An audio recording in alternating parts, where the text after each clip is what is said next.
Hello hi ನಮಸ್ಕಾರ, welcome back to my channel. ಎಲ್ಲರೂ ಹೇಗಿದ್ದೀರಾ? ಎಲ್ಲರೂ ಆರಾಮಾಗಿರ್ಲಿ ಅಂತ ಕೇಳ್ಕೊಳ್ತಾ ಈ ವಿಡಿಯೋನ ಸ್ಟಾರ್ಟ್ ಮಾಡೋಣ.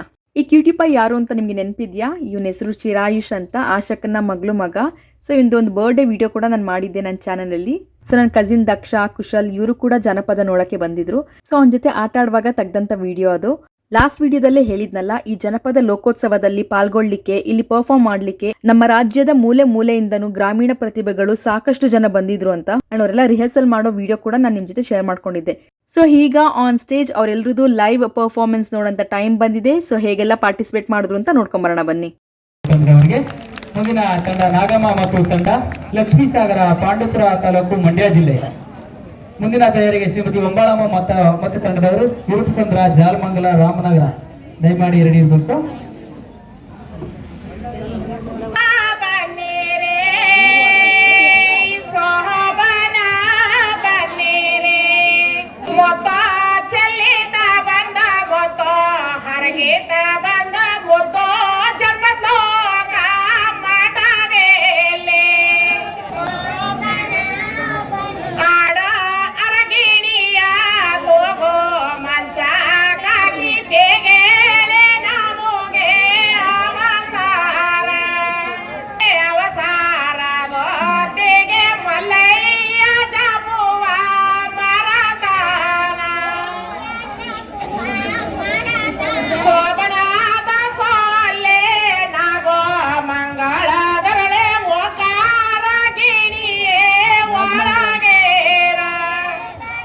ಕುಣಿಗಲ್ ತಾಲೂಕು, ಮಾಗಡಿಪಾಳ್ಯ, ತುಮಕೂರು ಜಿಲ್ಲೆಯವರು.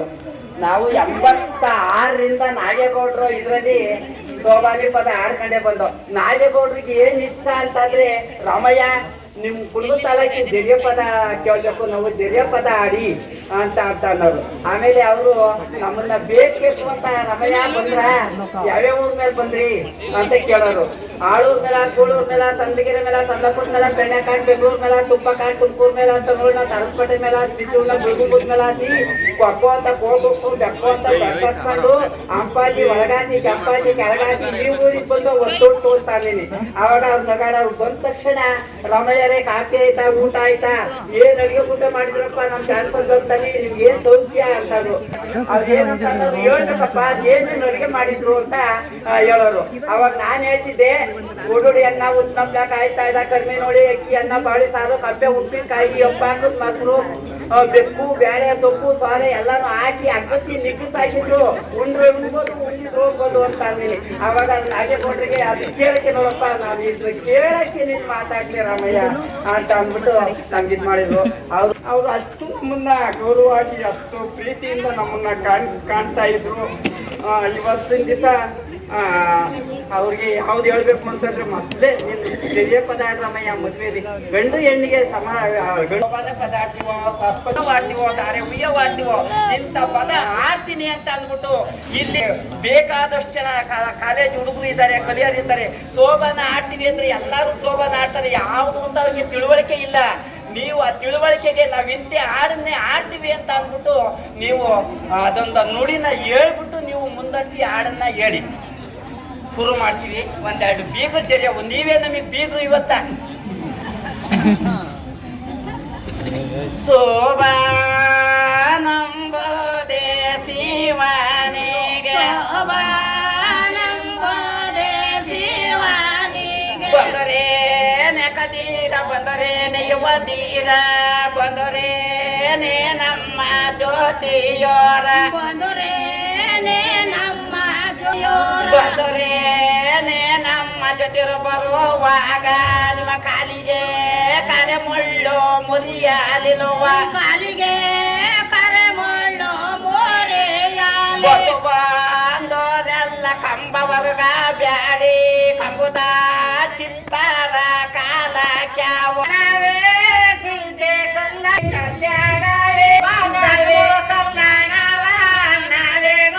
ನೋಡ್ತಾ ಇದೀರಲ್ವಾ ಎಷ್ಟು ಬ್ಯೂಟಿಫುಲ್ ಆಗಿ ಆಡ್ತಾ ಇದ್ದಾರೆ ನಮ್ಮ ಜನಪದ ಹಾಡುಗಳನ್ನ, ಸೋಬಾನೆ ಪದಗಳನ್ನ ಅಂತ. ನನಗಂತೂ ಈ ಸೋಬಾನೆ ಪದಗಳನ್ನ ಕೇಳೋದಂದ್ರೆ ತುಂಬಾನೇ ಇಷ್ಟ.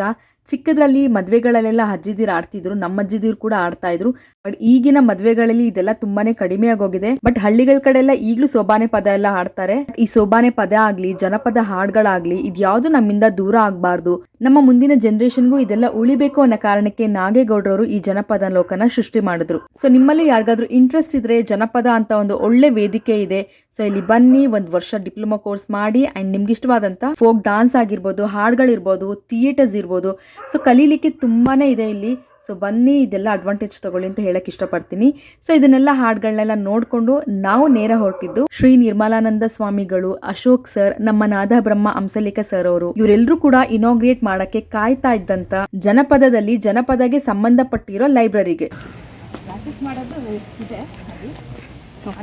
ಅಲ್ಲೊಬ್ರು ಯೂಟ್ಯೂಬರ್ ಅನ್ಸುತ್ತೆ. ಓಕೆ ಮಾಡು. ಓ, ನಿಮ್ಮ ಸ್ಟೂಡೆಂಟ್, ಕ್ಲಾಸ್ಮೇಟ್. ನಿಮ್ಮ ಕ್ಲಾಸ್ಮೇಟ್ ಎಲ್ಲ ಹಾಳು ಮಾಡ್ಬಿಟ್ವಿ. ನಮಸ್ತೆ. ನಮಸ್ತೆ. ನಿಮ್ದು ಆಯ್ತಲ್ಲ, ಫಸ್ಟ್ ಎಲ್ಲ ಕ್ಲಾಸ್ ಮಾಡ್ಕೊಳ್ಳೋ ಒಳಗೆ ಹೋಗು. ನೀವ್ ಹೇಳ್ಬೇಕು. ಹಾಂ, ಅದೇ ಇದ್ರ ಬಗ್ಗೆ ಸರಸ್ವತಿ ಮಂದಿರ ಇಲ್ಲೇ ನಾನು ಪ್ರಾಕ್ಟೀಸ್ ಮಾಡೋದು. ನಮ್ಮ ಕ್ಲಾಸ್ ರೂಮ್ ಇದೆ. Class room. ಪ್ರಾಕ್ಟೀಸ್ ಅಲ್ಲ, ಪ್ರಾಕ್ಟೀಸ್ ಬೇರೆ ಕಡೆ ಇದೆ ಜಾಗ, ಓಪನ್ ಸ್ಪೇಸ್ ಅಲ್ಲಿ ನಾವು ಸೊ ಇವಾಗ ಹಂಸಲೇಖ ಸರ್ ಬಂದು ಇಲ್ಲಿ ಇನಾಗ್ರೇಟ್ ಮಾಡ್ತಾರಲ್ಲ, ಮಾಡ್ತಾರೆ. ಅದಕ್ಕೆಲ್ಲ ರೆಡಿ ಮಾಡಿದ್ದಾರೆ. ಸೊ ಒಳಗಡೆ ನೋಡ್ತೀಯಾ? ಹೋಗ್ಬೋದಾ? ಹೋಗ್ಬೋದು. ತೋರ್ಸೋಣ ಬಾ. ಸೊ ನಮ್ಮ ಪ್ರಜ್ವಲ್ ಅವರು ಯೂಟ್ಯೂಬ್ ಚಾನಲ್ ಮಾಡ್ತೀವಿ. ಪ್ರಜ್ವಲ್ ಯಾವುದು ಹೇಳಿ ನಿಮ್ಗೆ ಯೂಟ್ಯೂಬ್? ಗರಡಿ ಮನೆ ಪ್ರಜ್ವಲ್ ಅಂತ ಯೂಟ್ಯೂಬ್ ಚಾನಲ್ ಇವ್ರದ್ದು ಇದೆ. ಸೊ ಫಾಲೋ ಮಾಡಿ, ಸಿಕ್ಕಾಪಟ್ಟೆ ಚೆನ್ನಾಗಿ ಮಾಡ್ತೀರಿ. ಇವರು ಇಲ್ಲಿ ಡಿಪ್ಲೊಮಾ ಸ್ಟೂಡೆಂಟು. ನಾನು ಇವಾಗ ಜಸ್ಟ್ ಅವ್ರದ್ದು 1-2 ವಿಡಿಯೋ ನೋಡಿದೆ, ತುಂಬ ಚೆನ್ನಾಗಿ ಮಾಡಿದ್ದಾರೆ. ಬರ್ಬೋದಕ್ಕ ಸ್ಲಿಪ್ಪರ್ ಹಾಕ್ಕೊಂಡು? ಓಕೆ. ಇದು ನಮ್ಮ ಕ್ಲಾಸ್ ರೂಮ್. ಇಲ್ಲೇ ಒಂದು ಡಿಪ್ಲೊಮಾ ಕ್ಲಾಸ್ ಆಗಿರೋದು. ನಾನು ಫಸ್ಟ್ ಅಥವಾ ಇಲ್ಲಿ 3rd ಲೈನರ್ ಸ್ಟೂಡೆಂಟ್. ಓಕೆ.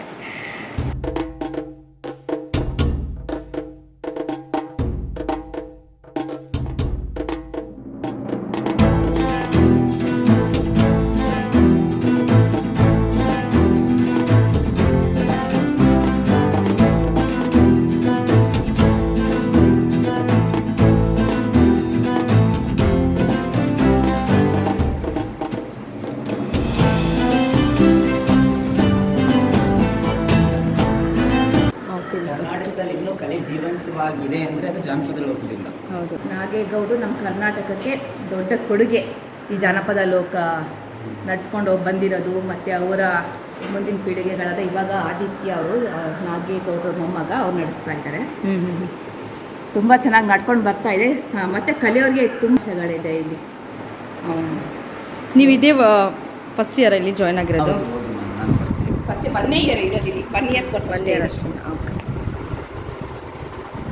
ಮತ್ತು ನೀವೇನೋ ಹೇಳಿದ್ರಲ್ಲ, ನೀವೇನು ನಿಮ್ಮ ಚಾನಲ್, ನಿಮ್ಮದು ಬೇಸಿಕಲಿ ಏನು ಚಾನಲ್ ನಿಮ್ಮದು? ನಂದು ಬೇಸಿಕಲಿ ನಾನು ದೊಣ್ಣೆ ವರ್ಸೆ ಪ್ಲೇಯರು. ದೊಣ್ಣೆ ವರ್ಸೆ ಅಂದರೆ ಕೆಲವು ಜನಕ್ಕೆ, ಅದು ಬೆಂಗಳೂರಲ್ಲಿರೋರಿಗೆ ಗೊತ್ತಾಗಲ್ಲ. ದೊಣ್ಣೆ ವರ್ಸೆ ಅಂದರೆ ಸ್ಟಿಕ್ ಮಾರ್ಷಲ್ ಆರ್ಟ್ಸ್. ನಂದು ಸ್ಟಿಕ್ ಫೈಟ್ ಅಂತ ಕರಿತೀವಿ. ರಾಜರು ವಿದ್ಯೆ ಕಲಿತಿದ್ರಲ್ಲ, 64 ವಿದ್ಯೆ, ಅದರಲ್ಲಿ ನಂದು ಒಂದು ಪ್ರಮುಖವಾದ ವಿದ್ಯೆ. ಎಲ್ಲ ಪ್ರತಿಯೊಂದು ಮನೆಗೂ, ಪ್ರತಿಯೊಂದು ಕುಟುಂಬಕ್ಕೂ ಈ ವಿದ್ಯೆ ಗೊತ್ತಿರಬೇಕು. ಏನಕ್ಕೆ ಅಂದರೆ ಸೇಫರ್ ಸೈಡ್ ಅವ್ರನ್ನ ಅವರು ರಕ್ಷಣೆ ಮಾಡ್ಕೊಳ್ಳೋಕ್ಕೆ, ಆತ್ಮರಕ್ಷಣೆ ಮಾಡ್ಕೊಳ್ಳೋಕ್ಕೆ. ಅದರಲ್ಲಿ ಇದು ಒಂದು ದೊಣ್ಣೆ ವರ್ಸೆ ಅಂತ. ನನ್ನ ಗುರುಗಳು ಗರಡಿ ಮಾದೇವಪ್ಪ ಅಂತ ರಾಜಗುರುಗಳು, ಮೈಸೂರು ಒಡೆಯರಿಗೆ ಕಳಿಸ್ತಿದ್ರಲ್ಲ, ಅವರೇ ನನ್ನ ಗುರುಗಳು. ನಾನು ಅವ್ರ ಲಾಸ್ಟ್ ಶಿಷ್ಯ. ಅವರು ತೀರಿದ್ರು. ಈಗ ನನ್ನ ತಂದೆನೂ ಅದೇ ಗುರು ಹತ್ರ ಕಲೆ ಕಲ್ತಿದ್ರು. ನಾನು ಅದೇ ಗುರು ಹತ್ರ ಕಲೆ ಕಲಿತೆ. ನನ್ನದೊಂದೇ ಉದ್ದೇಶ ಆ ಕಲೆನ ಉಳಿಸ್ಬೇಕು ಮತ್ತು ಬೆಳೆಸ್ಬೇಕು ಅಂತ.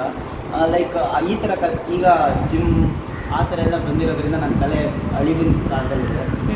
ಆದ್ರೂ ಕಲೆ ಬಲವಾಗಿದ್ದರೆ, ಬಲಿಷ್ಠವಾಗಿದ್ದರೆ ಯಾರೂ ಒಂದು ಅಳಿಸೋಕ್ಕಾಗಲ್ಲ ಅನ್ನೋದಕ್ಕೆ ಇನ್ನೂ ಎಷ್ಟೋ ಶತಮಾನಗಳ ಹಿಂದೆ ಇದ್ದಿದ್ದ ಕಲೆ, ಈಗೆಲ್ಲ ಮಿಷಿನ್ ಗನ್ಸ್ ಬಂದಿದೆ, ವೆಪನ್ಸ್ ಬಂದಿದೆ, ಎಲ್ಲ ಬಂದಿದೆ. ಆದರೂ ಕಲೆ ಸ್ಟ್ರಾಂಗ್ ಆಗಿರೋದ್ರಿಂದ ಕಡ್ಡಿಲಿ ಫೈಟ್ ಮಾಡೋ ಕಲೆ ಇನ್ನೂ ಉಳಿಸಿದೆ. ಓಕೆ. ಸೊ ಅದ್ರದ್ದು ಇದ್ರ ಮೇಲೆ ನಿಮ್ದು ಯೂಟ್ಯೂಬ್ ಇರೋದಲ್ಲ ಚಾನಲ್? Okay okay. ಗರಡಿ ಮನೆ ಪ್ರಜ್ವಲ್ ಅಂತಾನೆ ಇದೆ ಯೂಟ್ಯೂಬ್. ಪ್ರಜ್ವಲ್ ಗರಡಿ ಮನೆ. ಓಕೆ. ಹಾಂ ಹಾಂ, ಕೇಳಿ. ಎಷ್ಟು ಜನ ಇದ್ದಾರೆ ನಿಮಗೆ? ಎಷ್ಟು ಜನ ಕಲಿಸ್ತಾರೆ? ನಾನು ಸದ್ಯಕ್ಕೆ 21 ಜನ ನನ್ನ ಜೊತೆ ಸ್ಟೂಡೆಂಟ್ಸ್ ಇದ್ದಾರೆ. ಸ್ಟೂಡೆಂಟ್ಸ್ ಅನ್ನೋದ್ರಿಂದ ನನ್ನ ಫ್ರೆಂಡ್ಸ್ ಎಲ್ಲ ಕೂಡಿ ಕಲಿತಾ ಇದ್ದೀವಿ. ಮುಂದಿನ ದಿನಗಳಲ್ಲಿ ನಾನು ಒಂದು ಸ್ವಂತ ಕ್ಲಾಸ್ ಓಪನ್ ಮಾಡಬೇಕು. ಅದೇ ನಿಮ್ಗೆ ಗೊತ್ತಲ್ಲ, ಕ್ಯಾಶುವಲ್ ಆಗಿ ಕಲಾವಿದರು ಒಂಥರ ಚಿಕ್ಕ ಸೊಸೆ ಇದ್ದಂಗೆ. ಅವರು ದೊಡ್ಡ ಬಲಿಷ್ಠವಾದ ಮರ ಆದಮೇಲೆ ಮಾತ್ರ ಹಣ್ಣುಗಳು ಸಿಗುತ್ತೆ, ದುಡ್ಡು ಬರುತ್ತೆ. ದುಡ್ಡು ಬಂದಾಗ ಬೇರೆ ಎಲ್ಲ ಕಟ್ಕೋಬೋದು, ನಮ್ಮನ್ನ ನಾವು ಕಟ್ಕೋಬೋದು. ಇವಾಗ ಸದ್ಯಕ್ಕೆ ನನ್ನ ಹತ್ರ ಹಣಕಾಸಿನ ಲೈಕ್ ಶೋಲ್ಡರ್ಸ್ ಕಮ್ಮಿ ಇರೋದ್ರಿಂದ ಚಿಕ್ಕದಾಗಿ ಸ್ಟಾರ್ಟ್ ಮಾಡಿ. ಬಟ್ ಇವಾಗ ಏನಕ್ಕೆ ನಿಮ್ಮ ಕಲೆ ಅದನ್ನು ಹಂಚಿನ ಏನಕ್ಕೆ? ಮತ್ತು ನೀವು ಕಲಿಸೋದಕ್ಕೆ ಇವಾಗ ಈ ನಮ್ಮ ಜಾನಪದ ಲೋಕದಲ್ಲಿ ಏಜ್ ಲಿಮಿಟ್ ಇಲ್ಲ. ನೀವು 10ನೇ ಕ್ಲಾಸ್ ಆಗಿದೆ ಸಾಕು, ಎಷ್ಟು ವಯಸ್ಸಾದರೂ ಆಗಿದ್ದು ನಮ್ಮನ್ನ ಕರ್ಕೊಳ್ತಾರೆ. ನಮ್ಮ ಕೆಪಾಸಿಟಿ ಏನೇನಿದೆ ನಾವು ಅದು ಆ ಪ್ರಕಾರ ನಾವು ನಡ್ಕೊಂಡು ಹೋಗ್ಬೋದು. ಥಿಯರಿ ಇದೆ, ಪ್ರಾಕ್ಟಿಕಲ್ ಇದೆ. ಬಟ್ ನಮ್ಮ ಬ್ಯಾಟ್ನಿಗೆ ಅಡ್ಮಿಷನ್ ಕೊಡ್ತಾರೆ. ನಿಮ್ಮ ಇದಕ್ಕೆ ನಿಮ್ಮದು ದೊಣ್ಣೆ ವರ್ಷೆ ಮತ್ತು ನಿಮ್ದು ಏನಾದರೂ ಬೆಂಕಿಡಿತೀನಿ ಅಂದರೆ ಪರಾಟೆ ಆ ಥರದ್ದೆಲ್ಲ ಇರೋದಿಲ್ಲ. ಏಜ್ ಲಿಮಿಟ್ ಎಲ್ಲ ಏನಾದರೂ ಇದೆಯಾ? ನೀವು ದೊಡ್ಡವರು ನಿಮ್ಮ ಕ್ಲಾಸ್ಗೆ ಜಾಯ್ನ್ ಆಗ್ಬೋದಾ ಹೇಗೆ? ಯಾರು ಬೇಕಾದರೂ ಜಾಯ್ನ್ ಆಗ್ಬೋದು, ದೊಡ್ಡವರು ಚಿಕ್ಕವರು ಅಂತ ಇಲ್ಲ. ಲೈಕ್ ಇವಾಗ ಯೋಗಕ್ಕೆ ಯೋಗಕ್ಕೆ 8 ವರ್ಷದ 80 ವರ್ಷದ ಯಾರಾದರೂ ಮಾಡ್ತಾರೆ. ಇದು ಯೋಗ ಪಾರ್ಟ್ ಆಫ್ ಯೋಗ ಅಷ್ಟೇ. ಯಾವುದೇ ಥರದ ಏಜ್ ಲಿಮಿಟ್ ಇಲ್ಲ. ಏನಕ್ಕೆ ಕಲೆ ಅಂಚಿನ ಕಡೆ ಕಾಣ್ತಿದೆ ಅಂದರೆ ಹೇಳಿದ್ನಲ್ಲ ಅದರಲ್ಲೇ ಮಿಷಿನ್ಸ್ ಗನ್ಸ್ ಇದೆ. ಆಮೇಲೆ ಜನಕ್ಕೆ ಇವಾಗ ಲ್ಯಾಪ್ಟಾಪಲ್ಲಿ ದುಡ್ಡು ಮಾಡೋದು ಈಸಿ. ನನ್ನ ಕಲೆಯಿಂದ ದುಡ್ಡು ಮಾಡೋಕ್ಕಾಗಲ್ಲ. ಆಮೇಲೆ ಶೋ ಆಫ್ ಮಾಡೋಕ್ಕಾಗಲ್ಲ. ಈಗ ನಾನು ಫಿಟ್ ಇದ್ದೀನಿ, ಪರ್ಫೆಕ್ಟ್ಲಿ ಫಿಟ್ ಇದ್ದೀನಿ, ನನಗೂ 6 ಪ್ಯಾಕ್ಸ್ ಇದೆ. ಆದರೆ ಜಿಮ್ಗೆ ಹೋಗಲ್ಲ, ನಾನು ಶೋ ಆಫ್ ಮಾಡೋಕ್ಕೆ ಬರಲ್ಲ. ಆದರೆ ನನ್ನ ಕಲೆಯಿಂದ ಉಪಯೋಗ ಏನು ಅಂದರೆ ನಾನು ಒಂದಿನ ಹುಷಾರು ತಪ್ಪಲ್ಲ. ನನ್ನ ಡಿಸಿಪ್ಲಿನ್, ನನ್ನ ಬಾಡಿ ಏನು ಫಿಟ್ನೆಸ್ ಇರುತ್ತೆ ಅದಕ್ಕೆ ನಾನು ಇದಿಷ್ಟೇ ತಿನ್ನಬೇಕು ಅಂತ ಇಲ್ಲ. ನಾನು ಹೊಟ್ಟೆ ತುಂಬ ಊಟ ಮಾಡ್ತೀನಿ, ನನಗೆ ಇಷ್ಟ ಬಂದಿದ್ದು ತಿಂತೀನಿ, ಜಂಕ್ ಫುಡ್ ಎಲ್ಲ ತಿಂತೀನಿ. ಆದರೂ ನಾನು ಸ್ಟೇಬಲ್ ಆಗಿದ್ದೀನಿ, ಫಿಟ್ ಗೊತ್ತಾ, ಈ ಒಂದು ಕಲೆಯಿಂದ ಈ ಥರ ಇದೇನೋ ಅವೇರ್ನೆಸ್ ಇಲ್ಲ ಅಂತ ಅನ್ಕೊಳ್ತೀನಿ ಜನಗಳಿಗೆ. ಮೋಸ್ಟ್ಲಿ ಇದು ಕೊಡಬೇಕು, ನಾವು ಇದು ಪ್ರಚಾರ ಮಾಡಬೇಕು. ಯಾಕಂದರೆ ಯೋಗ ಗೊತ್ತು, ಯೋಗದಿಂದ ನಾವು ಎಷ್ಟು ಫಿಟ್ ಇರ್ತೀವಿ, ಎಲ್ಲರೂ ಮಾಡ್ತಾರೆ ಯೋಗ, ಜಾಯ್ನ್ ಆಗ್ತಾರೆ ನಾವು ಚೆನ್ನಾಗಿರ್ಬೇಕು ಅಂತ. ಬಟ್ ನೀವು ಬೇರೆ ಏನು ಮಾಡ್ತಿಲ್ಲ, ಈ ಥರ ಕಲೆಯಿಂದಲೇ ನಾನು ಹಿಂಗೆ ಫಿಟ್ ಇದ್ದೀನಿ, ನನಗೆ 6 ಪ್ಯಾಕ್ ಇದೆ, ನಾನು ಜಿಮ್ಗೆ ಹೋಗಲ್ಲ, ಇದರೊಳಗೆ ನಾನು ಏನು ಬೇಕಾದ್ರೂ ಕಿತ್ತಿ ಕಲಿಸ್ತೀನಿ ಅಂದಾಗ ಈ ಥರದ್ದು ಗೊತ್ತಿಲ್ಲ ಅಂದ್ಕೊಳ್ತೀನಿ ಜನಗಳಿಗೆ. ಅದೇ ಅದಕ್ಕೇ ಅವ್ರ ಯೂಟ್ಯೂಬ್ ಚಾನಲ್ ಜನಗಳು ನೋಡಬೇಕು. ನೋಡಬೇಕು ಅದು ಏನು ನೀವು ತಮ್ಮೆ ಕರೆಕ್ಟಾಗಿ ಕೊಡಿ, ನೋಡ್ತಾರೆ ತಮ್ಮೆ ಇನ್ನೂ ಬರ್ತಾ ಇದ್ದಾರೆ. ಓಕೆ. ಕ್ಲಾಸ್ಮೇಟ್ಗಳು ಕ್ಲಾಸ್ಮೇಟ್ಸ್. ಕಲೆ ಉಳಿಯುತ್ತೆ ಮ್ಯಾಮ್, ಖಂಡಿತ. ಯಾವುದೇ ಒಂದು ಕಲೆ ಆಗಿರ್ಬೋದು, ಯಾರೇ ಆಗಿರ್ಬೋದು, ಸತ್ಯ ಧರ್ಮ ನಿಷ್ಠೆ ಆ ಕಲೆಯಲ್ಲಿ ಸತ್ವ ಇದ್ದರೆ ಉಳಿದೇ ಹೋಗುತ್ತೆ. ಆದರೆ ಕಾಲ ಒಂದು ಸರಿ ಡೌನ್ ಆಗಿ ಮತ್ತೆ ಅಪ್ ಆಗುತ್ತೆ. ಈಗ ನನ್ನ ಪ್ರಕಾರ ಬೆಂಗಳೂರುಗಳಲ್ಲಿ ಗರಡಿ ಮನೆಗಳು ಸ್ಟಾರ್ಟ್ ಆಗ್ತಿದೆ. ಆಗೋ ಈಗ ವರ್ಷಾನುಗಟ್ಟಲೆಯಲ್ಲಿ ಒಂದು ದಿನ ಗರಡಿ ಮನೆ ಸಿಗ್ತಾಯಿತ್ತು, ಇವಾಗ ಡೈಲಿ ರೊಟೀನ್ಸಲ್ಲಿ ಗರಡಿ ಮನೆ ಕೇಳಿಸುತ್ತೆ, ಮುಂದೆ ಸ್ಟಾರ್ಟ್ ಆಗುತ್ತೆ. ಆಲ್ ದ ಬೆಸ್ಟ್ ಪಾ. Okay okay, all the best Prajwal. So ಕೇಳಿಸ್ಕೊಂಡ್ರಲ್ಲ ಪ್ರಜ್ವಲ್ ಅವ್ರ ಮಾತುಗಳನ್ನ. ದೊಣ್ಣೆ ವರಸೆ ಇದೊಂದು ಅದ್ಭುತವಾದಂತ ಕಲೆ. ಅಂದ್ರೆ ನಮ್ಮ ರಾಜಮನೆತನದಲ್ಲಿ ಈ ಒಂದು ಪ್ರಾಕ್ಟೀಸ್ ಇತ್ತು. ಬಟ್ ಈಗ ಅದು ಅಳಿವಿನ ಅಂಚಲ್ಲಿದೆ ಅನ್ನೋದು ಪ್ರಜ್ವಲ್ನ ವಾದ. ಸೊ ಅವರು ಕಲ್ತಿರೋ ಈ ಕಲೆನ ಎಲ್ರಿಗೂ ತಲುಪಿಸ್ಬೇಕು, ಎಲ್ರಿಗೂ ಇದ್ರ ಬಗ್ಗೆ ಗೊತ್ತಾಗ್ಬೇಕು ಅನ್ನೋ ಕಾರಣಕ್ಕೆ ಅವರ ಯೂಟ್ಯೂಬ್ ಚಾನಲ್ ಅಲ್ಲಿ ಈ ಒಂದು ಕಲೆ ಬಗ್ಗೆ ಅವ್ರು ಇನ್ಫಾರ್ಮೇಶನ್ ಕೊಡ್ತಾ ಇದ್ದಾರೆ. ಅವರ ಒಂದು ಪ್ರಜ್ವಲ್ ಗರಡಿ ಮನೆ ಅನ್ನೋ ಯೂಟ್ಯೂಬ್ ಚಾನಲ್ ಇಂದ. ಸೊ ನನ್ನ ಚಾನೆಲ್ ನ ಫಾಲೋ ಮಾಡ್ತಿರೋರು ಅಲ್ಪ ಸ್ವಲ್ಪ ಜನ ಗೊತ್ತು, ನನಗೇನೋ ತುಂಬಾ ಫಾಲೋವರ್ಸ್ ಇಲ್ಲ ಅಂತ ನನಗೂ ಗೊತ್ತು. ಒಬ್ರು ಫಾಲೋ ಮಾಡ್ಲಿ, ಇಬ್ರು ಫಾಲೋ ಮಾಡ್ಲಿ, 10 ಜನ ಫಾಲೋ ಮಾಡ್ಲಿ, ಅವರು ಕೂಡ ನನ್ನ ಫಾಲೋವರ್ಸ್ ಅಂಡ್ ಅವ್ರ ವ್ಯೂಸ್ ಗಳು ನನಗೆ ತುಂಬಾನೇ ಇಂಪಾರ್ಟೆಂಟ್ ಆಗುತ್ತೆ. ಸೊ ಆಸ್ ಆಫ್ ನೌ ನನಗೆ 605 ಸಬ್ಸ್ಕ್ರಿಪ್ಷನ್ಸ್ ಇದೆ ಅಂಡ್ ಫಾಲೋ ಮಾಡ್ತಿದ್ದಾರೆ ನನ್ನ ಒಂದು ಯೂಟ್ಯೂಬ್ ಚಾನಲ್ ನ. ಸೊ ಹೋಗಿ ನೀವು ಪ್ರಜ್ವಲ್ ನ ಯೂಟ್ಯೂಬ್ ಚಾನಲ್ ನ ಚೆಕ್ ಮಾಡಿ ಅಂಡ್ ಫಾಲೋ ಮಾಡಿ ಅಂಡ್ ಈ ಒಂದು ಕಲೆಗೆ ಎಂಕರೇಜ್ ಮಾಡಿ ಅಂತ ಕೇಳ್ಕೊಳ್ತಾ ಇದ್ದೀನಿ. ಅಂಡ್ ಗೆಸ್ಟ್ ಎಲ್ಲಾರು ಬಂದ್ರು ಅಂತ ನಾವೆಲ್ಲ ಫುಲ್ ಹರಿಬರಿಲಿ ಓಡ್ ಬಂದ್ರೆ ಆಕ್ಚುಲಿ ಗೆಸ್ಟ್ ಬಂದಿರ್ಲಿಲ್ಲ. ಅವರು ಜನಪದಗೆ ಆನ್ ದ ವೇ ಇದ್ರು. ಆ ವಿಷಯ ಗೊತ್ತಾಗಿ ಇಲ್ಲಿ ಬ್ಯಾಂಡ್ ಸೆಟ್ ಇರೋಲ್ಲ, ಅವರು ರಿಹರ್ಸಲ್ ತರ ಮಾಡ್ತಿದ್ರು. ಸೊ ನಾವು ಅದನ್ನೆಲ್ಲ ಕೇಳಿಸ್ಕೊಂಡು ಗೆಸ್ಟೇ ಬಂದ್ರು ಅನ್ಕೊಂಡು ಬೇಗ ಬಂದ್ವಿ. ಸ್ಟಾರ್ಟಿಂಗ್ ಅಲ್ಲಿ ತೋರಿಸಿದ್ನಲ್ಲ ಕರಕುಶಲ ಮಳಿಗೆ ಅಂತ, ಸೊ ಅಲ್ಲಿಗೆ ಬಂದಿದ್ವಿ. ಅಂದ್ರೆ ಆಲ್ಮೋಸ್ಟ್ ಎಂಟ್ರೆನ್ಸ್ ಬಂದು ನೋಡಿದ್ರು ಕೂಡ ಗೆಸ್ಟ್ ಯಾರು ಬಂದಿರ್ಲಿಲ್ಲ. ಬಟ್ ಅವ್ರ ಎಂಟ್ರಿಗೆ ಎಲ್ಲ ಸಿದ್ಧತೆಗಳು ನಡೀತಾ ಇತ್ತು. ಗೆಸ್ಟ್ ಎಲ್ಲರೂ ಬಂದ್ರು. ಸೊ ಅವ್ರ ಎಂಟ್ರಿಯಿಂದನೂ ನಾನು ವಿಡಿಯೋ ಮಾಡ್ಕೋಬೇಕು ಅಂತ ಹರಿಬರಿಯಿಂದ ಫುಲ್ ಓಡ್ ಬಂದೆ. ಬಟ್ ಅವ್ರು ಯಾರು ಕೂಡ ಬಂದಿರಲಿಲ್ಲ. ಅಂಡ್ ನಾವು ಬಂದಿದ್ದು ಕೂಡ ಏನು ವೇಸ್ಟ್ ಆಗಲಿಲ್ಲ. ಇಲ್ಲೇ ಚಾಟ್ಸ್ ತಿನ್ಕೊಂಡು ಮಾಯಿಗೆ ಅವಳ ಫೇವ್ರೇಟ್ ಆದಂತ ಬಬಲ್ಸ್ ನ ಕೊಡ್ಸ್ಕೊಂಡು ನಾವು ನೇರ ಹೊರಟಿದ್ದು ಜನಪದದಲ್ಲೇ ನನ್ನ ಫೇವ್ರೇಟ್ ಸ್ಪಾಟ್ ಆದಂತ ಗಿರಿಜನ ಅನ್ನೋ ಈ ಬ್ಯೂಟಿಫುಲ್ ಪ್ಲೇಸ್ಗೆ. ಎಷ್ಟು ಅದ್ಭುತವಾಗಿದೆ ಈ ಪ್ಲೇಸ್ ಅಂದ್ರೆ ನಾವು ನಿಜವಾಗ್ಲೂ ಗಿರಿಜನಕ್ಕೆ ಹೋಗಿದ್ದೀವಿ, ಅಲ್ಲಿನ ಜನಗಳ ಮಧ್ಯ ಇದೀವಿ ಅನ್ನೋ ಒಂದು ಫೀಲ್ ಬರ್ತಾ ಇತ್ತು. ಅಷ್ಟು ನ್ಯಾಚುರಲ್ ಆಗಿದೆ ಈ ಪ್ಲೇಸ್. ಸೊ ಹಾಗಿದ್ರೆ ಬನ್ನಿ ಗಿರಿಜನ ಅನ್ನೋ ಈ ಬ್ಯೂಟಿಫುಲ್ ಪ್ಲೇಸ್ ನ ನಿಮ್ಗೆ ತೋರಿಸ್ತೀನಿ. ಆಕ್ಚುಲಿ ಜನಪದ ಲೋಕೋತ್ಸವ ಇದ್ದಿದ್ದ ಕಾರಣ ಇಲ್ಲಿಗೆ ಹೋಗಕ್ಕೆ ಎಂಟ್ರಿ ಇರ್ಲಿಲ್ಲ. ಬಟ್ ನನ್ನ ಕಸಿನ್ ಸ್ಟೂಡೆಂಟ್ ಕಮ್ ಆ ದಿನ ಅಲ್ಲಿ ವಾಲಂಟಿಯರ್ ಆಗಿ ವರ್ಕ್ ಮಾಡ್ತಿದ್ದ ಕಾರಣ ಅಲ್ಲಿ ಪರ್ಮಿಷನ್ ತಗೊಂಡು ಇದು ಯೂಟ್ಯೂಬ್ ಚಾನಲಲ್ಲಿ ಹಾಕಬೇಕು ಅಂತ ಕೇಳಿದ್ಕೆ ಅವರು ನಮಗೆ ಪರ್ಮಿಷನ್ ಕೊಟ್ಟರು. ಸೊ ಹಾಗಾಗಿ ನನ್ನ ಕಸಿನ್ನ ಒಂದು ಇನ್ಫ್ಲುಯೆನ್ಸಿಂದ ನಾನು ಹೊರಗಡೆ ಹೋಗಿದ್ದೆ. ಸೊ ನಾನು ಒಬ್ಬಳೇ ಇದ್ದೆ. ಎಂಟೈರ್ ಗಿರಿಜನದಲ್ಲಿ ನಾನು ಒಬ್ಬಳೇ ಅಲ್ಲಿ ಅಲೋ ಮಾಡಿದ್ದು. ಅಲ್ಲಿನ ಎಂಪ್ಲಾಯೀಸ್ ಮತ್ತು ಅವ್ರ ಫ್ಯಾಮಿಲಿ ಇದ್ದರೂ ಕೂಡ ಅವ್ರಿಗೂ ರೆಸ್ಟ್ರಿಕ್ಷನ್ಸ್ ಇತ್ತು. ಸೊ ಹಾಗಾಗಿ ನನಗೆ ಎಂಟ್ರಿ ಕೊಡಿಸಿದ್ದಕ್ಕೆ ಆಶಾಕಿಗೆ ತುಂಬ ಥ್ಯಾಂಕ್ಸ್ ಹೇಳೋಕ್ಕೆ ಇಷ್ಟಪಡ್ತೀನಿ. ಈ ಒಂದು ಬ್ಯೂಟಿಫುಲ್ ಪ್ಲೇಸ್ನ ನೋಡೋದಕ್ಕೆ ನನಗೆ ಅವಕಾಶ ಮಾಡಿಕೊಟ್ಟಿದ್ದಕ್ಕೆ.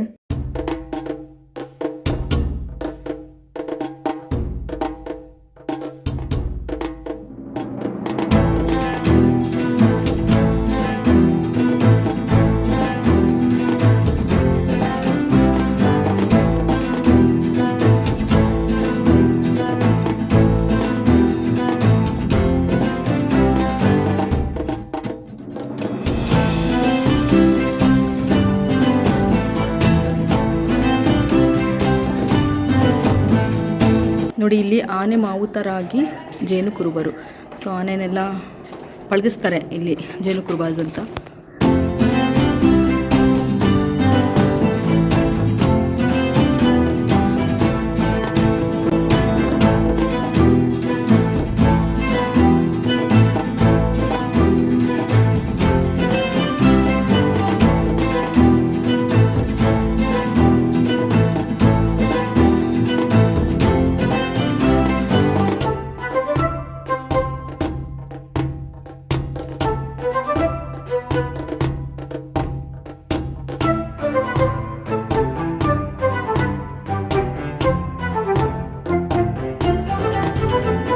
ಸೊ ನೋಡ್ತಾ ಇದ್ದೀರಲ್ವಾ ಎಷ್ಟು ಚೆನ್ನಾಗಿದೆ ಅಂತ. ನಿಜವಾಗ್ಲೂ ಜೇನು ಕುರುಬಾಸ್ ಹೇಗೆ ಅವರ ಒಂದು ಜೀವನನ ಕಟ್ಕೊಂಡಿದ್ರು ಅನ್ನೋದನ್ನ ಇಲ್ಲಿ ನ್ಯಾಚುರಲ್ ಆಗಿ ತೋರಿಸಿದ್ದಾರೆ. ಆಲ್ಸೋ ಇದ್ರ ಬಗ್ಗೆ ಎಲ್ಲ ಸ್ವಲ್ಪ ಇನ್ಫಾರ್ಮೇಶನ್ ಕೊಟ್ಟರೆ ನಮ್ಗೆ ಇನ್ನೂ ಚೆನ್ನಾಗಿ ಅರ್ಥ ಆಗುತ್ತೆ ಅಲ್ವಾ. ಸೊ ಹಾಗಾಗಿ ಇಲ್ಲಿನ ಗೈಡೇ ಒಬ್ರು ನನಗೆ ತುಂಬಾ ಹೆಲ್ಪ್ ಮಾಡಿದ್ರು. ಬಟ್ ಆಸ್ ಆಫ್ ನಾವು ಈಗ ಆಶಾಕ ಸ್ವಲ್ಪ ಇನ್ಫಾರ್ಮೇಶನ್ ಹೇಳ್ತಾರೆ, ಅದು ಏನು ಅಂತ ನೋಡ್ಕೊಂಬರೋಣ ಬನ್ನಿ. ಇದು ಗಿರಿಜನ ಲೋಕ ಅಂತ. ಇಲ್ಲಿ ಜಾನಪದ ಲೋಕದಲ್ಲಿ ಇದನ್ನ ಮಾಡಿದ್ದಾರೆ. ಗಿರಿಜನರು ಅಲ್ಲೇ ಬುಡಕಟ್ಟು ಜನಾಂಗದವರು ಹೇಗೆ ವಾಸ ಮಾಡ್ತಾ ಇದ್ರು, ಅವ್ರ ಮನೆಗಳು ಇದನ್ನ ಆಡಿ ಅಂತ ಹೇಳ್ತಾರೆ, ಅವ್ರ ಮನೆಗಳನ್ನ ಆಡಿ ಅಂತ ಹೇಳ್ತಾರೆ. ಅವ್ರದ್ದು ಹೆಂಗಿತ್ತು, ಅವರ ಕಲೆಗಳೇನು, ಮತ್ತು ಅವರು ಹೆಂಗೆ ಜೀವನ ಮಾಡ್ತಿದ್ರು, ಅವ್ರ ವ್ಯವಸಾಯ ಯಾವ ರೀತಿ ಮಾಡ್ತಿದ್ರು, ಅಥವಾ ಬೇಟೆ ಆಡಿ ಅವರು ಜೀವನ ಮಾಡ್ತಿದ್ರಾ, ಅಥವಾ ವ್ಯವಸಾಯ ಮಾಡಿ ಅಂದರೆ ಕೃಷಿಗಾರಿಕೆ ಮಾಡಿ ಜೀವನ ಮಾಡ್ತಿದ್ರಾ, ಅದೆಲ್ಲ ನಮಗೆ ಗೊತ್ತಾಗಲಿ ಸ್ಟೂಡೆಂಟ್ಗಳಿಗೆ ಅಂತ ಅಂದ್ಬಿಟ್ಟು ಇದೆಲ್ಲ ಮಾಡಿದ್ದಾರೆ. ಮುಂದಿನ ಪೀಳಿಗೆಗಳಿಗೆ ಹಿಂದೆ ಹೆಂಗಿದ್ರು ಅಂತ ಗೊತ್ತಾಗಲಿ ಅಂತ ಇದನ್ನೆಲ್ಲ ಮಾಡಿದ್ದಾರೆ. ತುಂಬ ಚೆನ್ನಾಗಿದೆ ಇದು. ನೋಡಿ ಆವಾಗಿನ ವ್ಯವಸ್ಥೆನಲ್ಲಿ ಹೆಂಗೆ ಬಾಳ್ತಾ ಇದ್ರು ಜನಗಳು. ಹೇಳಬೇಕು ಅಂದರೆ ಬುಡಕಟ್ಟು ಜನಾಂಗದಲ್ಲಿ ಇವತ್ತೇ ತೀರಾ ಏನು ಚೇಂಜ್ ಆಗಿಲ್ಲ. ಎಲ್ಲೋ ಒಬ್ಬರೊಬ್ಬರು ಅಷ್ಟೇ ಸ್ವಲ್ಪ ಚೆನ್ನಾಗಿ ಓದಿ ಮುಂದೆ ಬಂದಿದ್ದಾರೆ. ಕೆಲವರೆಲ್ಲ ನಾನು ಕಂಡಿರೋ ಪ್ರಕಾರ ನಾನೊಂದಷ್ಟು ಆಡಿಗಳಿಗೆ ನಾನು ವಿಸಿಟ್ ಮಾಡಿದ್ದೀನಿ ಆ್ಯಸ್ ಎ ಸ್ಟೂಡೆಂಟ್. ನಾನು BR ಹಿಲ್ಸಲ್ಲಿ ಹೋಗ್ತಾ ಮಾತಾಡೋಣ. ಅಲ್ಲಿ ಹೌದು ಬನ್ನಿ ಬನ್ನಿ. ಅಲ್ಲಿ ಸೋಲಿಗರು ಅಂತ ಅಂದ್ಬಿಟ್ಟು ಬುಡಕಟ್ಟು ಜನಾಂಗ ಇದೆ, ಅಲ್ಲಿ ಕರ್ಕೊಂಡು ಹೋಗಿದ್ರು. ಅಂದರೆ ತೀರಾ ಏನು ಮುಂದುವರೆದಿದ್ದಾರೆ. ಇವಾಗ ನೋಡಿದ್ರೆ ಅಲ್ಲಿ ಲೇಡೀಸ್ಗಳೆಲ್ಲ ಇವಾಗೆಲ್ಲ ನಾವು ಹೆಂಗಿದ್ದೀವಿ ಹಂಗೆ ಇದ್ದಾರೆ. ಕೆಲವೊಂದು ಒಂದೊಂದು ಪ್ರದೇಶಗಳಲ್ಲಿ ಕೆಲವೊಂದು ಇದ್ರೊಳಗೆ ಮನೆಗಳು ಮತ್ತು ಅವರು ಹಿಂದೆ ಹೆಂಗಿದ್ರು ಇವತ್ತು ಕೂಡ ಹಂಗೆ ಇದ್ದಾರೆ. ಏನು ಅಂತ ಏನು ಇವಾಗ ಹೆಂಗಿದೆ ಅಂತ ಏನು ವ್ಯತ್ಯಾಸ ಆಗಿಲ್ಲ. ಇವಾಗಲೂ ಕಾಡಿಗೆ ಬೇಟೆ ಹೋಗ್ತಾರೆ. ಅದು ಬಿಟ್ಟು ನಾನು ಇಲ್ಲೇ ನಮ್ಮ ಬೆಂಗಳೂರು ಹತ್ತಿರದಲ್ಲಿ ಇದು ಚನ್ನಪಟ್ಟಣದಲ್ಲಿದೆ. ಇಲ್ಲಿ ಚನ್ನಪಟ್ಟಣದಲ್ಲೇ ಗಡಿ ಭಾಗದಲ್ಲಿ ಈಲಿಗರು ಅಂತ ಸೋಲಿಗರು ಅಲ್ಲಿ BR ಹಿಲ್ಸಲ್ಲಿ ಈಲಿಗರು ಅಂತ ಅಂದ್ಬಿಟ್ಟು ಗೆಸ್ಟ್ ಬಂದ ಅನ್ಸುತ್ತೆ ಅಮ್ಸಲೆಕ್ಕ ಅವರು. ಹೋಗ್ಬಿಡೋಣ ಹಂಗಾರೆ, ಆಮೇಲೆ ಮಾತಾಡೋಣ ಬೇಕಾದ್ರೆ. ಒಂದು ನಿಮಿಷ ವಾಪಸ್ ಮಾಡ್ತೀನಿ. ವಾಪಸ್ ಏನು ಹೇಳಿದ್ರೆ ಇಲ್ಲಿ ಚನ್ನಪಟ್ಟಣದಲ್ಲಿ ಗಡಿ ಭಾಗದಲ್ಲಿ ಈಲಿಗರು ಅಂತ ಇದ್ದಾರೆ. ಚನ್ನಪಟ್ಟಣದ ಹತ್ರ ಇರೋದು ಏನು ತೀರಾ ದೂರ ಇಲ್ಲ. ಅವ್ರಿಗೆ ಏನೇನು ಫೆಸಿಲಿಟೀಸ್ ಕೊಟ್ಟಿದೆ ನಮ್ಮ ಸರ್ಕಾರ, ಬಟ್ ಅವ್ರು ಅದೇನೂ ಯೂಸ್ ಮಾಡ್ಕೊಳ್ತಾ ಇಲ್ಲ. ಹೆಂಗೆ ಅಂತಂದರೆ ಅವ್ರಿಗೆ BPL ಕಾರ್ಡ್ ಮಾಡಿಸ್ಕೊಂಡಿಲ್ಲ. ಹಂಗೆ ಮುಂದೆ ಬರೋ ಇಂಟ್ರೆಸ್ಟ್ ಇಲ್ಲ ಅವ್ರಿಗೆ. ಅವರು ರಾತ್ರಿ ಹೊತ್ತು ಅವ್ರ ಗಂಡಂದಿರು ಬೇಟೆಗೆ ಹೋಗ್ತಾರೆ, ಅವ್ರು ತಗೊಂಬದಿಂದ ಇವ್ರು ಮಾಡಾಕ್ತಾರೆ. ಏನೇನು ರೇಷನ್ ಕಾರ್ಡ್ ಕೂಡ ಇಲ್ಲ ಅಂತ ಹೇಳ್ತಿದ್ರಿ ನೀವು. ಮಾಡಿಸ್ಕೊಂಡಿಲ್ಲ ಅಂದ್ರೆ ಅಷ್ಟು ಒಂಥರ ಆಧಾರ್ ಕಾರ್ಡ್ ಎಲ್ಲ ಏನೂ ಇಲ್ಲ. ಮತ್ತೆ ಹೆಂಗೆ ಅದು ಗೌರ್ಮೆಂಟ್ ಎಲ್ಲ ಹೆಂಗೆ ಇದು ಮಾಡ್ತಾರೆ? ಗೌರ್ಮೆಂಟ್ ಕೊಟ್ಟಿದ್ದಾರೆ ಫೆಸಿಲಿಟೀಸ್. ನಾನು ಹೇಳ್ತಿದ್ದೆ ಇವಾಗ ಅಲ್ಲಿ ಜನಗಳು ಹೇಗೆ ಅಂತಂದರೆ ಅವ್ರಿಗೆ ಮುಂದುವರಿಯೋಕ್ಕೆ ಇಷ್ಟ ಇಲ್ಲ. ಅವರ ಹಿಂದಿನ ಪೀಳಿಗೆಗಳು ಹೆಂಗಿದ್ರು ಹಂಗೆ ಕಂಟಿನ್ಯೂ ಮಾಡ್ಕೊಂಡು ಬರ್ತಾ ಇದ್ದಾರೆ. ಹೆಂಗಸ್ರುಗಳು ಹೊರಗಡೆ ಹೋಗಬಾರ್ದು, ಮನೆ ಒಳಗೆ ಗಂಡ ಏನು ತಗೊಂಬಂದಾಕ್ಲಿ ಊಟ ಮಾಡೋದು, ಇದಂದರೆ ಹಂಗೆ ಮಾಡ್ಕೊಳ್ಳೋದು. ಬೇಟೆ ಸಿಕ್ಕಿದ್ರೆ ಅವ್ರು ತರ್ತಾರೆ ಏನಾದರೂ, ಇದಂದರೆ ಹಂಗೆ ಮಾಡ್ಕೊಳ್ಳೋದು. ಈ ಹೆಣ್ಮಕ್ಳು ಮುಂದುವರಿಯೋ ಅಂಥ ಯಾವುದೇ ಲಕ್ಷಣ ಕಾಣಲಿಲ್ಲ. ಮಕ್ಕಳನ್ನ ಸ್ಕೂಲಿಗೆ ಕಳಿಸ್ತಾ ಇಲ್ಲ. ನಾವು ಹೋಗಿದ್ದು ಆ್ಯಕ್ಚುಲಿ ಸ್ಕೂಲ್ಗೆ ಮಕ್ಳುಗಳು ಹೆಂಗೆ ಏನು ಅವ್ರಿಗೆ ನಂದು ಟ್ರಸ್ಟ್ ಇದೆ, NGO ಇದೆ. ನಾನು ಆ್ಯಕ್ಚುಲಿ ಅದಕ್ಕೋಸ್ಕರ ಇಲ್ಲಿ ಬಂದಿದ್ದು. ನಾನು ಇಲ್ಲಿ ಕಲೆಗಳನ್ನ ಕಲ್ತು ಸರ್ಕಾರಿ ಶಾಲೆಗಳಿಗೆ ಹೋಗಿ ಅಲ್ಲಿ ಮಕ್ಳುಗಳಿಗೆ ಹೇಳಬೇಕು, ನಮ್ಮ ಜನಪದ ಕಲೆ ಉಳಿಬೇಕು ಅಂತ ಅಂದ್ಬಿಟ್ಟು ನಾನು ಬಂದಿದ್ದು. ಆದರೆ ಅಲ್ಲಿ ನೋಡಿಬಿಟ್ಟು ತುಂಬ ಬೇಜಾರಾಯಿತು.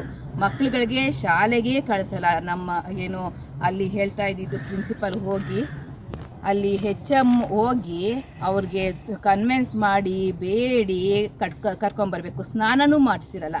ಅಂದರೆ ಅವ್ರಿಗೆ ಅಷ್ಟು ಇಂಟ್ರೆಸ್ಟೇ ಇಲ್ಲ. ಜೀವನನೇ ಕಾಡಿನ ಜೀವನ, ಕಾಡು ಮನುಷ್ಯರ ಥರನೇ ಇದ್ದಾರೆ. ಇನ್ನೂ ಅವ್ರು ಕಾಡಿಂದ ಹೊರಗಡೆ ಬಂದರು ಏನು ಸೇಫ್ಟಿಗೋಸ್ಕರ ಅಥವಾ ಅಲ್ಲೇನು ಸಿಗ್ತಾ ಇಲ್ಲ, ಬೇಟೆ ಸಿಗ್ತಾ ಇಲ್ಲ, ಏನೋ ಒಂಚೂರು ಇಲ್ಲಿ ಯಾವುದೋ ಒಂದು ಮಾಡಿಬಿಟ್ಟು ಆವತ್ತಿಂದು ಕಳಿಬೇಕು.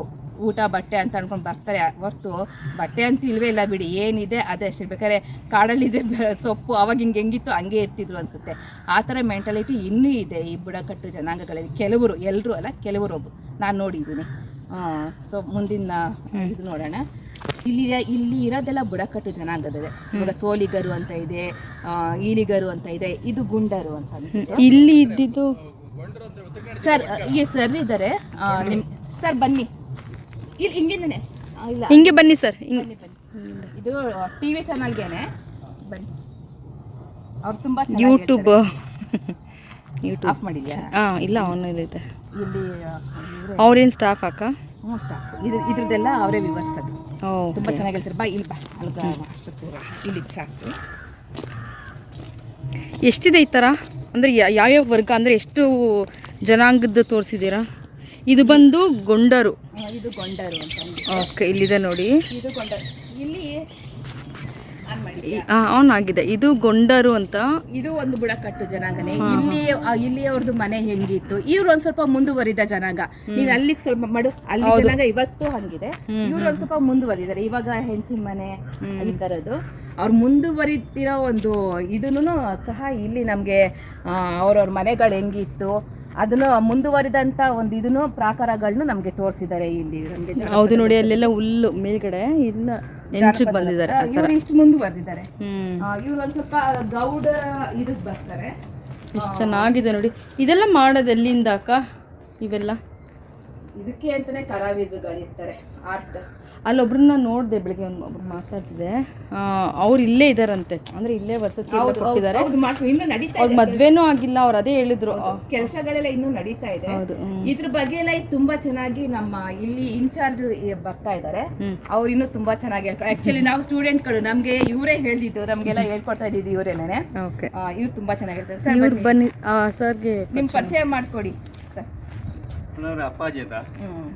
ಸೊ ನೋಡ್ತಾ ಇದ್ದೀರಲ್ಲ, ಇವ್ರ ಹೆಸರು ಬಂದು ಅಪ್ಪಾಜಿ ಸರ್ ಅಂತ. ಇಲ್ಲಿನ ಗೈಡ್ ಇವರು. ಜನಪದದಲ್ಲಿ 1 ಇಯರ್ ಡಿಪ್ಲೊಮಾ ಕೋರ್ಸ್ ಮಾಡ್ತಿರೋ ಎಲ್ಲಾ ಸ್ಟೂಡೆಂಟ್ಸ್ಗೂ ಇಲ್ಲಿನ ಗಿರಿಜನ ಲೋಕದ ಬಗ್ಗೆ ಇನ್ಫಾರ್ಮೇಶನ್ ಕೊಡೋ ಗೈಡ್ ಆಗಿ ವರ್ಕ್ ಮಾಡ್ತಾ ಇದ್ದಾರೆ. ಸೊ ಅಪ್ಪಾಜಿ ಸರ್ ಇಲ್ಲಿನ ಗಿರಿಜನ ಲೋಕದ ಬಗ್ಗೆ ಎಲ್ಲ ಇನ್ಫಾರ್ಮೇಶನ್ ಹೇಳಿದ್ರೆ ತುಂಬಾ ಚೆನ್ನಾಗಿರುತ್ತೆ ಅಲ್ಲ. ಸೊ ಅದನ್ನ ನಾವು ಕೇಳಬೇಕಂದ್ರೆ ನಾಳಿನ ವಿಡಿಯೋವರೆಗೂ ನಾವು ವೇಟ್ ಮಾಡಬೇಕಾಗುತ್ತೆ. ಆಗಿದ್ರೆ ನಾಳಿನ ವಿಡಿಯೋದಲ್ಲಿ ಮತ್ತೆ ಎಲ್ಲರೂ ಭೇಟಿಯಾಗೋಣ ಅಂತ ಹೇಳ್ತಾ ಇವತ್ತಿನ ಈ ವಿಡಿಯೋನ ಎಂಡ್ ಮಾಡ್ತಾ ಇದ್ದೀನಿ. ವಿಡಿಯೋ ಇಷ್ಟ ಆಗಿದ್ರೆ ದಯವಿಟ್ಟು ಲೈಕ್ ಮಾಡಿ, ಶೇರ್ ಮಾಡಿ ಅಂಡ್ ನನ್ನ ಚಾನಲ್ಗೆ ಸಬ್ಸ್ಕ್ರೈಬ್ ಮಾಡ್ಕೊಳ್ಳೋದನ್ನ ಮರಿಬೇಡಿ. ಆಗಿದ್ರೆ ನಾಳಿನ ವಿಡಿಯೋದಲ್ಲಿ ಈ ಗಿರಿಜನ ಲೋಕದ ಬ್ಯೂಟಿಫುಲ್ ಜರ್ನಿನ ಕಂಟಿನ್ಯೂ ಮಾಡೋಣ. ಅಲ್ಲಿವರೆಗೂ ಈ ವಿಡಿಯೋ ನೋಡ್ತಾ ಸಪೋರ್ಟ್ ಮಾಡ್ತಾ ಇರಿ. ಮತ್ತೆ ಸಿಗೋಣ. All of you take care. Thank you so very much. ಈಗ ಬೇಟೆ ಮಾಡಕ್ ಹೋಗ್ತಾರೆ, ಅದು ಬಳ್ಳು ನಾಯಿ ಅಥವಾ ಬೇಟೆ ನಾಯಿ ಅಂತ.